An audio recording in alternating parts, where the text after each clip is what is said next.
शादी के 3 साल बाद जब सास ने बहू से पूछा, बहू, मुझे एक बात तो बताओ कि मैं तुझे इतनी खराब और खरी खरी बातें सुनाती हूं और तू कभी पलटकर मुझे जवाब भी नहीं देती और ना ही कभी गुस्सा होती है, बस हंसती रहती है।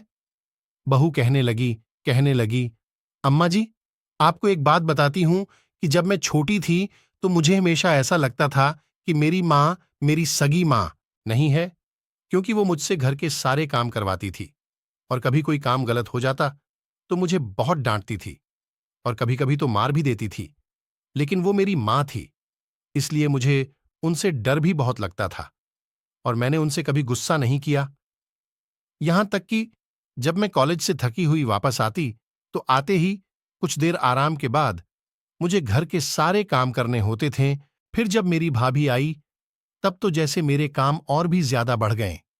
होना तो ये चाहिए था कि जब घर में भाभी आ जाती है तो सारी जिम्मेदारियां उन्हीं पर डाल दी जाती हैं, लेकिन मेरी मम्मी फिर भी मुझसे ही घर का सारा काम करवाती थीं और कभी भी भाभियों को नहीं डांटती थीं, बल्कि उनके काम भी मुझसे ही करवाती थी।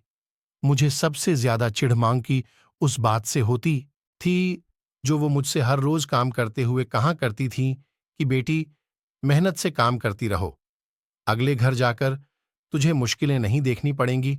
जिस दिन मेरी शादी थी उससे 2 दिन पहले मेरी मम्मी ने प्यार से मुझे अपने पास बुलाकर बिठाया और कहने लगी, मेरी प्यारी बेटी, मैंने अभी तक तुझसे घर का बहुत काम करवाया है और बहुत डांटा है, कभी कभी तो मारा भी है।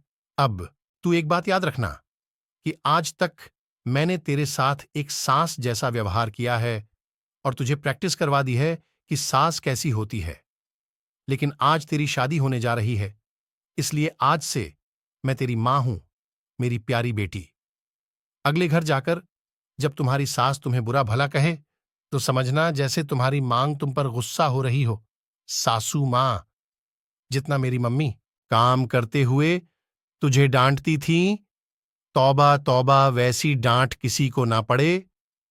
बहू हंसते हुए किचन में चली गई और सास सोचने लगी कि क्या हकीकत में बेटियों की ऐसी ही तरबियत करनी चाहिए।